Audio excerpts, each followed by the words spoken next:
안녕하세요. 존버 좋은 버나입니다. 자, 오늘 진짜 중요한 거 하려고 하거든요. 자, 여러분들 지금 이 이란 전쟁으로 호르무즈 해협이 닫혔잖아요. 근데 여기에서 이제 이란이 갖고 나온 게 뭐냐면 이 호르무즈 해협을 통과하려면 통행료를 내라. 그래서 우리나라 한화로 한 30억 정도를 내라고 이렇게 하면서 법으로 또 제정을 했다고 하잖아요. 근데 이거를 뭐 미국은 반대를 하고 이렇게 하고 있는데 중요한 거는요. 이 통행료 결제를 위안화로 해라. 이게 나왔거든요. 근데 지금 위안화를 이렇게 결제하라고 한 거를 이게 진짜 중요한 사건인데 엄청난 저는 사건이라고 보고 있는데 왜냐 우리는 미국 주식이나 ETF 같이 투자하고 있지만 그다음에 금과 은도 투자하고 있고 그다음에 달러 패권을 공부하고 있잖아요. 근데 여기서 진짜 중요한 거는 제가 매번 여러분들 제 유튜브 쭉 보시는 분들은 공부가 되어져 있잖아요. 이 달러 패권이 변하고 있고 금으로 오고 있다. 이제 점점 그래서 우리는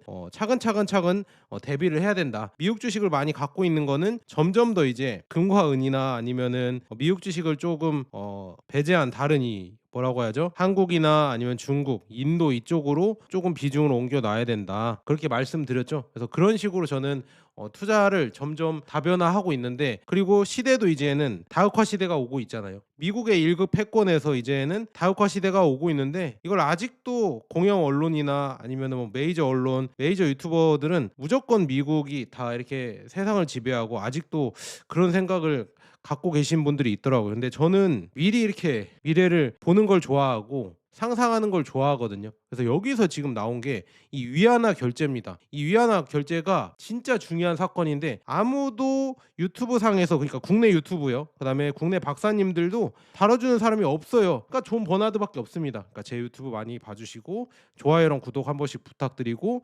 구독자가 50만이 되면은요 얼굴을 공개하고 이제는 활동을 하겠습니다. 그래서 저 구독도 많이 해주세요. 저 진짜 힘들거든요. 한 번씩 구독 한번 부탁드리고 그래서 제가 갖고 온 게 저는 주로 이 경제나 거시경제나 아니면은 금과 은 이런 해석들 있잖아요. 그다음에 뭐 주식도 그렇고요. 이런 해석들을 해외 유튜버들 많이 봐요. 왜냐 그분들은 진짜 다양한 이런 생각을 많이 하거든요. 국내에 국한돼 있으면은요, 진짜 국내에만 이렇게 조금 뭐라 하지 닫힌 생각을 많이 할 수가 있는데 여러분들도 지금 유튜브가 잘 되어 있고 AI가 잘 되어 있기 때문에 해외 유튜버들 많이 봐주세요. 그래서 이런 여러 가지 열린 생각들을 많이 하는데 거기서 지금 보면 이 마네코라는 사람이 있어요. 그리고 에릭 영이라고 해서 이분이 아마 홍콩에서 실물 금과 은을 거래하는 사람일 겁니다. 그래서 이분이랑 그다음에 유튜버 지금 마네코라고 해서 금과 세계 거시 경제를 달아주는 유튜버거든요. 그래서 둘이 인터뷰를 하는데 여기에서 지금 아까 이 호르무즈 해협에서 나온 이 페트로 위안, 그러니까 위안화 결제에 대해서 얘기를 하는 겁니다. 그래서 이게 에릭 영은 얘기를 하거든요.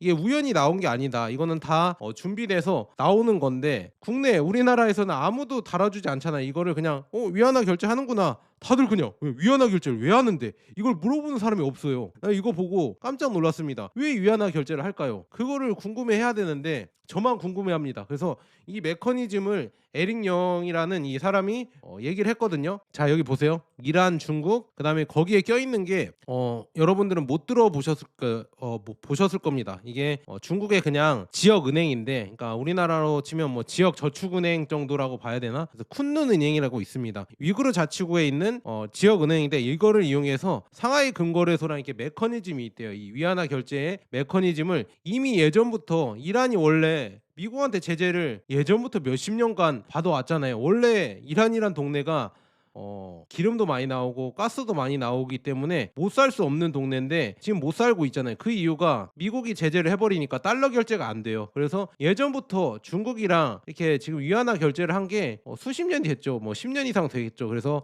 여기에 지금 쿤눈은행이 여기 가운데에 껴서 이런 거래를 했었거든요. 여기 지금 한번 읽어드리겠습니다. 자, 중국과 이란의 석유 거래에서 쿤눈은행이 이 달러를 완전히 배제한 위안화와 이 중국 상품 그다음에 금의 이 폐쇄 루프를 형성을 만들어 놓으면서 이 페트로달러의 이 균열을 내는 사례를 만들고 있고요. 다만 이 규모와 파급력은 아직은 그렇게 크지 않습니다. 그래서 뭐 달러 패권의 붕괴다 아니면은 페트로달러의 뭐 붕괴다 이렇게 얘기할 정도의 이런 큰 크기는 아니지만 중요한 거는 이 달러 독점이 서서히 이제는 일극화해서 이제 달러 일극화해서 다극화로 가고 있다는 거는 지금 계속 이거를 볼 수가 있죠. 이런 현실은 지금 보여주고 있는 지금 사례다 이렇게 말씀드립니다. 그래서 균열이 조금씩 생기고 있는 거예요. 지금 보면 예전에 과거 시스템에서는요. 여기 나와 있죠. 원유를 이 미국 달러로 그다음에 결제를 하고 그다음에 미 국채를 이렇게 교환하는 방식으로 다들 그렇게 이 기축통화패권에서 이렇게 가고 있었어요. 근데 이제는 새로운 대안 시스템이 나온다는 얘기죠. 그래서 제재를 우회하고, 그러니까 이게 이 결제로만 원래 다 하다가 왜 이 결제가 나오고 있냐? 결국에는 미국이 이 달러를 거래를 못하게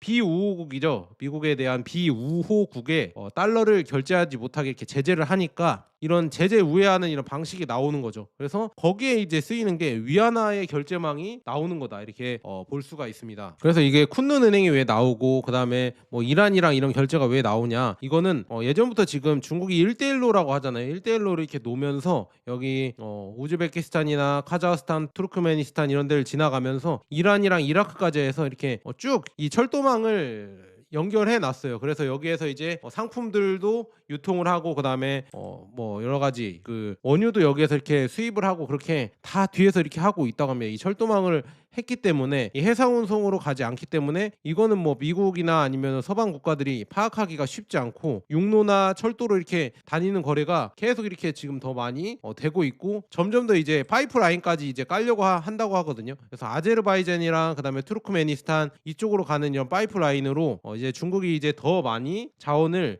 이렇게 해상 운송로로 이렇게 수입하지 않고 이런 가스관으로 그냥 아예 바로바로 쓸 수 있게 이런 거를 하고 있습니다. 그래서 여기에서 이제 더 이렇게 이게 연장이 된다고 하면요, 러시아나 아니면 북한을 통해서 한국까지도 올 수 있어요. 그래서 그런 다국화 시대가 열리고 있는데, 그래서 우리가 통일도 준비를 해야 되고요. 그다음에 이 북극 항로, 그래서 제가 원자력 발전, 그다음에 조선 이런 게 중요한 이유가 이 다 연결되는 겁니다. 다국화 시대가 열리면서 북극 항로도 열릴 것이고 그다음에 북한의 이 길이 열릴 거예요. 뭐 통일된다는 얘기는 아니고 그냥 교류가 이제 일어날 것입니다. 근데 그거를 우리가 얘기하면은 뭐 그냥 여기까지 하겠어요. 그런 이런 변화가 일어나기 때문에 이런 걸 준비해야 되거든요. 그래서 거기서 중요한 게 지금 쿤눈 은행이 여기서 나오는 거거든요. 쿤눈 은행이 신장 자치구, 그러니까 위구르 이쪽에 있거든요. 왜냐, 이쪽 이 우즈베키스탄이나 이쪽 이슬람 이쪽 있잖아요. 이란이나 이런 쪽에 가까운 민족이죠. 그러니까 중국도 어떻게 보면은요, 다민족 국가예요. 위구르 이쪽은 뭐 독립한다 뭐 이런 얘기도 많이 나왔었지만 위구르에 사는 사람들은 중앙아시아랑 비슷한 외모를 가진 사람들이 많거든요. 그래서 거기에서 지금 보면 여기 쿤눈은행이 원래 신장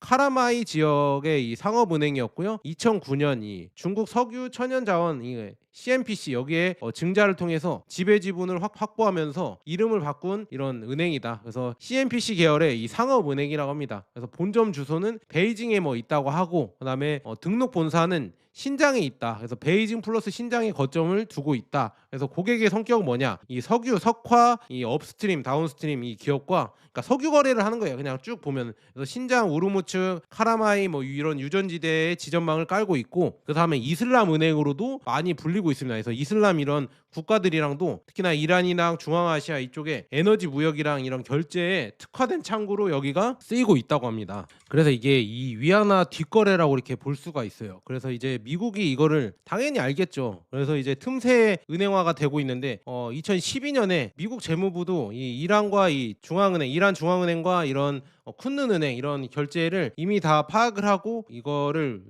뭐라고 해야죠? 제재를 때렸어요. 그래서 이제는 쿤눈 은행은 어쩔 수 없습니다. 이 달러의 거래는 이제 못해요. 못하니까 결국에는 어쩔 수 없다. 이제 달러 거래 안 되니까 이제 고위험 이란 거래 전용 창구로 이제 좋은 은행으로 돼버렸다. 그러니까 달러 거래가 안 돼. 제재가 돼서 오히려 그럼 달러 거래가 안 되면 그냥 이란이랑 이렇게 해서 위안화 결제로 그냥 하겠다. 이렇게 지금 돼버렸습니다. 그래서 쿤눈은행이 여기에서 엄청난 이런 역할을 지금 하고 있다. 그리고 이런 제재 때문에 이 중국의 이 뭐 4대 은행 있잖아요. 중앙은행들 있잖아요. 그런 거는 안 합니다. 이런 지금 뒷거래들 있잖아요. 위안화 뒷거래 이런 거는 지역에 있잖아요. 작은 지방 은행들이 많이 합니다. 왜냐? 미국이 이렇게 제재를 하면요. 어쩔 수 없다 이렇게 돼버리니까 큰 이런 중국의 국영 기업, 국영 은행들은 이걸 안 하고 있습니다. 그래서 다 뒷거래를 이렇게 하고 있고요. 그래서 지금 보면 패러다임이 전환되고 있다. 페트로 달러 대 페트로 위안의 섀도우 시스템이 있는데요. 기존의 페트로 달러는 당연히 뭐 달러, 그다음에 월스트리트 대형 은행들이 중개 기관을 맡았죠. 그다음에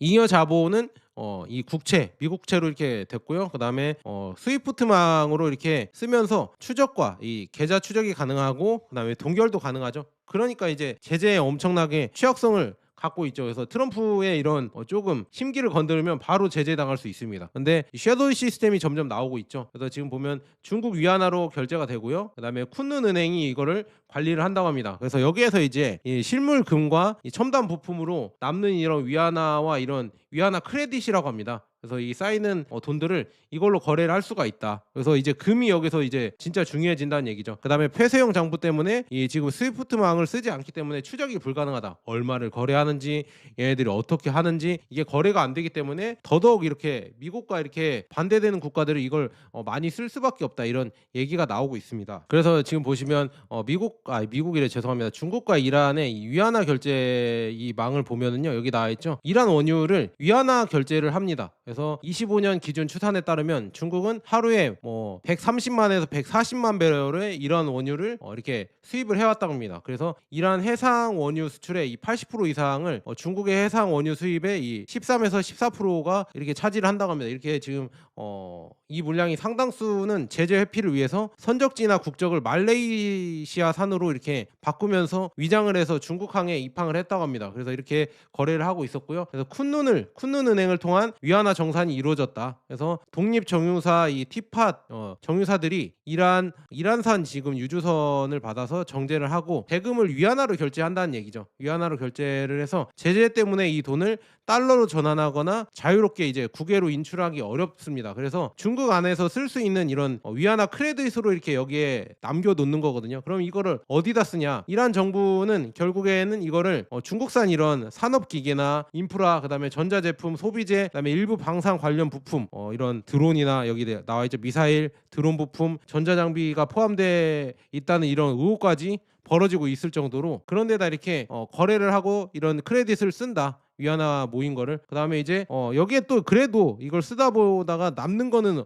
잉여 위안화는 어떻게 하냐? 결국에는 여기에서 이제 나오는 겁니다. 상하이 거래소에서 금을 사서 그걸 예치를 하거나 아니면 다시 또 이제 금을 사들여서 이란으로 이렇게 뒷구멍으로 이렇게 보내주는 거죠. 그래서 그렇게 해서 그런 식으로 아마 거래가 이루어지고 있을 것이다. 그래서 이렇게 쿤눈 순환 모델을 이렇게 보시면요, 이란에서 지금 중국으로 원유를 수출을 하죠. 그러면은 위안화로 이제 대금이 결제가 될 겁니다. 그래서 이제 크레딧으로 이제 쿤눈 은행에 이게 남아요. 그러면 이거를 지금 이란은 자본을 재활용해서 뭐 드론이나 뭐 이런 첨단 장비를 사거나 아니면 또 더 남는 이런 잉여 위안화를 상하이 금거래소를 통해서 실물금을 매입을 합니다. 그래서 이제 육로로 아까 말씀드린 이런 실물금들을 옮기면서 이란으로 은밀하게 운송을 하겠죠. 이런 메커니즘으로 이렇게 돌아가고 있는 거를 볼 수가 있습니다. 그래서 이런 식으로 돌아가니까 아까 호르무즈 해협에서 위안화 결제가 괜히 나온 게 아닙니다. 이미 위안화 결제를 많이 하고 있었고 그다음에 이렇게 이제는 더 이걸 키워보겠다 이렇게 나오고 있는 지금 상황이다 이렇게 볼 수가 있고요. 이거는 뭐 팩트는 아닌데 여러분들 잘 들어보세요. 여기에서 이제 상하이 금거래소가 이 잉여 위안화 있잖아요. 이거를 금으로 바꿔주면서 금으로 전환하면서 상하이나 아니면 홍콩 금거래소 아니면 뭐 싱가포르도 뭐 여기서 이제 크게 키우고 있는데 이런 데에다가 예치를 해 놓거나 그렇게 저장을 해 놓거나 아니면 그걸 바꿔서 자국으로 갖고 갈 수 있다고 합니다. 그래서 이란이 그래서 그런 식으로 자국으로 이렇게 갖고 가고 있는데 이거는 이 스위프트 결제망에서 검색을 할 수가 없기 때문에 은밀하게 이루어지는 거기 때문에 알 수가 없다. 여기 나와 있죠. 이 상하이 금거래소 국제판이랑 국내판이 있어요. 그래서 국제판은 거래가 이 거래 투명성이 높고요. 그다음에 서방 국가 및 미국에서도 이제 거래량이 추적이 가능하고 그다음에 대규모 매집 시에 이제 서방의 제재가 알람 이렇게 되면서 작동 위험이 뜬다. 근데 이제는 상하이 근거래소 국내파는 뭐 어떻게 되냐? 현지 내국인 계좌를 활용한 이 백도어를 매집을 할 수 있다. 백도어로 매집을 할 수가 있고 추적을 피해서 실물 금괴를 매입하는 은밀한 창구이고 그다음에 매입된 금은 육로로 이렇게 국경을 넘어서 운송이 된다. 그런 식으로 이렇게 지금 거래가 될 수가 있다는 얘기죠. 여기서 이제 금이 쓰인다는 얘기입니다. 그러니까 제가 말씀드리고 싶은 거는 금이 떨어질 확률이 별로 없다. 금이 이렇게 중요하게 쓰이고 있기 때문에 더더욱 이제 금의 중요성은 더 많이 올라가겠죠. 이 제재가 없는 통화, 그다음에 누가 이렇게 바꿀 수 없는 이런 자산이 뭐가 있냐? 당연히 금이죠. 달러는 미국이 저렇게 제재를 해버리고 난 후부터 그렇게 믿을 수가 없다. 그러니까 맘 놓고 이렇게 할 수가 없거든요. 그래서 이런 차이가 있다는 거 여러분들 이미 공부하셔서 다 아실 겁니다. 그래서 그런 식으로 지금 되어가고 있고 그런데 중요한 거는 이것 때문에 뭐 달러 패권이 무너진다. 그리고 페트로달러가 무너진다. 전체 시스템이 무너진다는 건 아닙니다. 왜냐? 정량적인 이 스케일을 보면요. 쿤눈루프가 이 페트로달러에 미치는 실제 영향은요. 그렇게 크지 않습니다. 자, 이란선 원유가 아까 130에서 140만 배럴이 이렇게 수출이 된다고 했잖아요.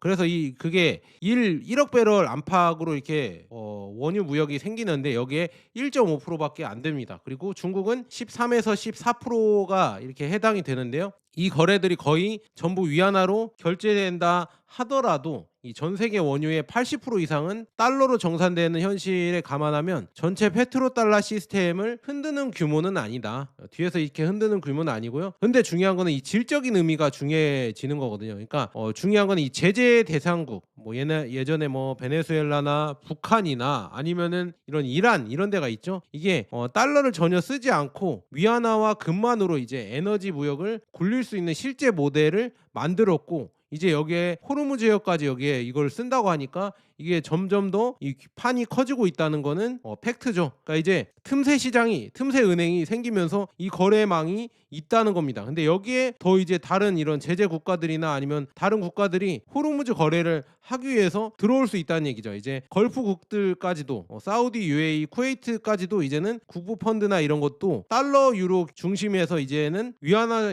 거래도 늘려갈 수 있다는 게 이게 핵심 포인트다 이렇게 말씀드립니다. 그래서 여기에 이제 중동 국가들이 참여를 할 것인가 이걸 봐야죠. 그래서 중동 국가들이 이제 수출이 감소하고 그다음에 페트로 위안 논의가 점점 커질 수가 있다. 특히나 실제로 이제 감소하고 있잖아요. 수출 경로가 이제 붕괴되고 있고 이런 전쟁 때문에 지금 호르무즈해협 봉쇄 이후에 지금 뭐 2천만 배럴에서 이제는 270만 배럴로 87%까지 이제 이 무역이 감소를 했거든요. 그다음에 여기에서 이제 위안화를 써라 이런 얘기까지 나오고 있고요. 장기 봉쇄 시에는 진짜 2,100만 배럴에서 600만 배럴까지도 내려갈 수가 있다. 이렇게 되면서 결국에는 이 호르무즈해협을 풀려가면 위안화 결제가 늘어나야 되겠구나. 이렇게 이런 예상이 계속 커지면서 이제 GCC 국가들, 그러니까 걸프국 연합인 중동 국가들이 이제 26년 3월 기준으로 뭐 미 국채 매각에 나섰다 뭐 이런 소문까지도 들고 있는데요. 근데 이거는 뭐 소문이고 아직 팩트는 아니고요. 그래서 지금 미국채를 던지고 있을 수도 있어요. 근데 더 중요한 거는 이게 중요하죠.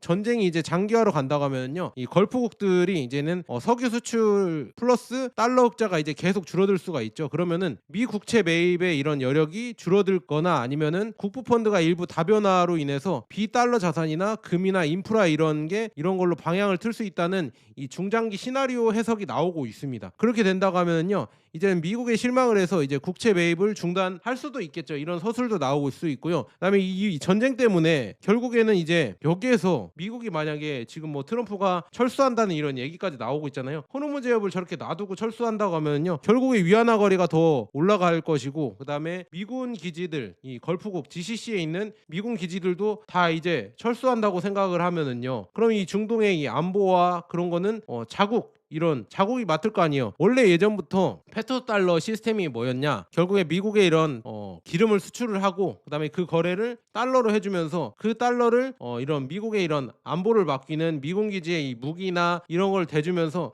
이런 식으로 돌아가고 그다음에 잉여 이런 달러를 또 이제 미국채를 매입을 해주면서 그런 식으로 이제 걸프국들이 투자를 하면서 이렇게 옮겨갔었는데 이런 시스템이 이제 점점 줄어든다는 얘기죠. 그럼 이 시스템이 뭘로 대체되냐? 위안화로 대체된다는 얘기죠. 못 믿겠죠? 네, 이렇게 지금 서서히 되고 있는 지금 흐름으로 가고 있다. 그래서 사우디아라비아도 예전부터 지금 위안화 결제를 원래 하고 있어요. 중국이랑 할 때는 이 위안화 결제를 이미 하고 있었거든요. 예전부터 이거를 하고 있고 점점 더 이 비중이 늘어나고 있습니다. 그래서 앞으로는 이제는 달러를 배제하고 사우디랑 중국이랑 거래할 때는 그냥 위안화로만 거래할 수 있는 이런 시스템까지 이미 마련이 됐기 때문에 사용량이 점점 더 줄어든다는 얘기죠. 그래서 이렇게 지금 그런 식으로 가고 있고요. 그래서 이 거래가 서서히 늘어나면 장기적인 그림은 어떻게 보냐? 여기 나와 있죠. 이제 페트로달러 독점에서 이제 다통화 에너지 결제 체제로 이제는 바뀔 수가 있다. 이런 시스템이 점점 마련되고 있기 때문에 사우디도 그렇고요. 그다음에 뭐 쿠웨이트나 뭐 여러 가지 아랍에미리트 이런 걸프국, 걸프 산유국들이 이제는 위안화 결제까지도 도입을 할 수가 있다. 그게 지금 이 전쟁 때문에 더 빠르게 이렇게 진행될 수가 있거든요. 그래서 지금 뭐 여기서 금에 대해서 잠깐 얘기를 해보자면, 금에 대해서 지금 보면은 이 전쟁 전에 누가 이렇게 알고 미리 매도한 거 아니냐 뭐 이런 얘기까지도 나오고 있는데요. 지금 보면 급락의 뭐 레터링 이야기 뭐 이런 소문들이 돌고 있는데, 전쟁발 유가 급등으로 그다음에 인플레이션이 재가열되고 그다음에 페드나 아니면은 각국 중앙은행이 이 고금리 장기화를 기대하면서 금이 급락을 했다 이런 얘기까지 나오고 있고요. 그래서 이런 여러 가지 이런 뭐 위기가 다가오기 때문에 미리 이렇게 알고 이렇게 매도한 세력들이 있다. 그리고 전쟁을 미리 펼칠지 알고 매도한 세력들이 있다. 이런 소문은 돕니다. 그리고 또 여기에서 이제 에릭 영이 이렇게 예를 든 게 이 트럼프의 이 아들 있잖아요. 에릭 트럼프가 거기가 지금 전쟁 전에 이 드론 회사에 엄청나게 많이 투자를 해서 수익을 올렸다 이런 얘기가 나오고 있고, 그다음에 이미 뭐 트럼프가 얘기하기 전부터 누가 막 엄청난 이런 선물 거래를 숏에 베팅을 하거나 아니면 롱에 베팅을 하거나 이런 걸 지금 했던 이런 정황이 있잖아요. 그걸 누가 이렇게 트럼프 발언 전에 그렇게 했을까? 참 심증은 엄청난데 아직 뭐 물증은 나오지 않아서 그렇게 되고 있는데, 아마도 트럼프 측근이 아니었을까, 트럼프 대통령. 그래서 그런 식으로 되고 있어서 점점 더 이런 의심이 커지고 있고요. 그다음에 이제 위안화와 그다음에 이게 잉여 이 위안화를 금으로 전환을 하면서 걸프국들이나 아니면 중국이나 이란 등이 이제는 점점 이 금으로 거래가 되면서 홍콩이나 상하이 이런 거래소를 통해서 이 중앙은행의 금 매입이 확대될 것 같다. 그러면 앞으로 이제 금의 이런 중요성은 더 많이 올라갈 수밖에 없겠죠. 예전에는 이 미국이 원래 이 셰일가스 전에는 걸프국들로 엄청나게 원유를 많이 수입을 했었죠. 그래서 달러로 이걸 거래했고요. 잉여 달러는 미 국채를 매입을 하는 식으로 이렇게 거래가 됐었는데, 이제는 이 거래가 줄어들고 있죠. 여기 지금 이렇게 시소처럼 이렇게 나와 있잖아요. 그래서 이 거래는 줄어들고 있고, 오히려 이제는 사우디랑 중국은 원유를 원하잖아요. 자기가 자원이 많이 나오는 국가가 아니기 때문에 원유를 많이 원하기 때문에 중국과의 거래가 더 많이 늘어나고 있고요. 근데 거기에서 이제 사우디는 위안화로 더 많이 거래를 하고 있고, 달러 대신에 이제 위안화가 잉여금이 생깁니다. 그거를 이제는 상하이 금거래소를 통해서 금을 매집을 하면서 사우디로 들어오거나 아니면 상하이에 예치를 할 수가 있겠죠. 그런 식으로 이렇게 변화가 되고 있다. 그래서 이제 금이 이렇게 예치가 된다고 하면요, 위안화의 이런 뭐라 하지, 위상이 더 올라가겠죠. 그래서 이렇게 올라가면서 점점 더 이제 국제화가 되면서 이 달러를 서서히 대체를 하는 거죠. 물론 뭐 급격하게 대체를 하진 않겠지만 이런 흐름이 서서히 진행되고 있는 지금 상황이다, 이렇게 볼 수 있습니다. 그래서 지금 여기에서 이제 더 중요하게 나온 게 호르무즈 해협의 봉쇄와 위안화 결제잖아요. 이 통행료를 위안화로 내라, 그렇게 내면서 뭐 최소 8개국과 이걸 협의 중이다 이런 얘기가 지금 나오고 있잖아요. 호르무즈 해협이 통과하는데, 여기에서 이제 가장 이렇게 중동의 이런 원유와 이런 거를 가장 이렇게 많이 영향을 받는 한국이랑 일본이 과연 여기에 이제 호응을 할 것인가, 이런 지금 주목을 받고 있죠. 그래서 인도나 일본 이런 데에도 위안화로 이제 통행료를 일부 내면서 이거를 할 수가 있을까, 이런 지금 뭐라고 해야죠? 결제 가능성이 생길까, 이런 뭐 의문이 생기는데, 물론 이 한국이나 아니면 일본은 미국과 엄청난 동맹이고 그다음에 달러 시스템 편입도가 매우 크기 때문에 위안화 석유 결제를 전면 도입을 하는 거는 아마도 쉽지 않을 겁니다. 왜냐, 이런 동맹 구조가 있기 때문에 금융 제재 리스크를 감안하면 쉽지 않은 이런 선택이 될 것이다. 그래서 이건 아마 어려울 것이고, 혹여나 그러면은 제3국을 경유를 해서 이런 역외 계좌나 이런 몰래 이런 식으로 위안화 결제가 될 여지는 있다고 하는데, 그것도 이제 일단은 저는 가능성은 크지 않다고 봅니다. 한국이나 일본은 그렇게 했다가는 진짜 IMF 올 수가 있고요. 그다음에 환율이 엄청나게 폭등할 수 있기 때문에 그렇게까지는 안 할 것 같은데, 이런 가능성도 있다. 왜냐, 이 걸프 산유국들이 이제 수출을 안 한다, 이 호르무즈 해협을 막아버리면요, 한국의 이 산업과 일본의 산업이 무너지거든요.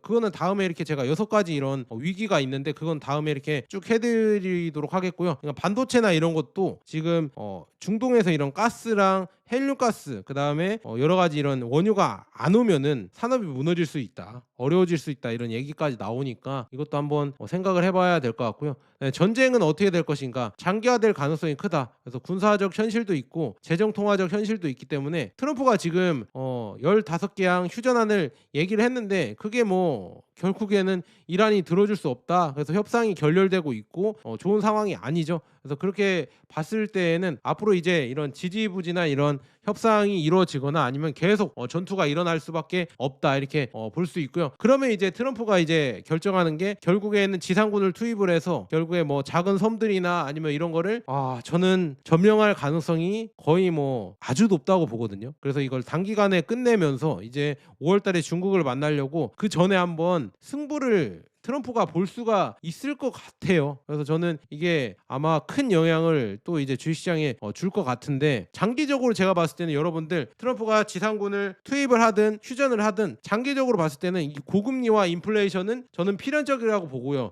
이걸 대비를 해야 됩니다. 그러니까 아마 뭐 26년 후반에 금 가격은 계속 올라갈 가능성이 크고요. 여기에서 이제 6천에서 6,200달러까지 갈 수도 있다, 이런 얘기까지 나오고 있고, 아니면 그 이상으로, 그다음에 27년에 28년에도 꾸준히 금이 올라갈 가능성이 큽니다. 저는 그렇게 보고 있고, 그다음에 그런 식으로 뷰를 보니까 유튜브에서도 원래 ETF도 많이 봐드리고 미국 주식이나 여러 가지 많이, 그다음에 테크나 이런 것도 많이 여러 가지 섞어서 많이 봐드렸거든요. 중국 주식이나. 근데 금 위주로 많이 보는 게 이런 변화가 크게 일어나고 있는데 이 기존에 이런 언론들이나 이런 걸 말해주는 사람이 많이 없기 때문에 제가 이렇게 조사해서 많이 말씀드리는 거고요. 근데 기존에는 원래 전쟁이 일어나면 금이 올라간다 이렇게 얘기를 했는데, 요즘 왜 전쟁인데 왜 금이 떨어지냐, 이런 역설적인 움직임이 있잖아요. 그거는 제가 봤을 때는 이게 이 금이 투기적인 자본들도 요즘 인기가 많아지면서 들어왔기 때문에 이런 변화가 있는데요. 결론적으로는 이제 인플레이션과 고금리 장기화가 계속 된다고 하면, 특히나 하이퍼 인플레이션이 생긴다고 하면 장기적으로 금은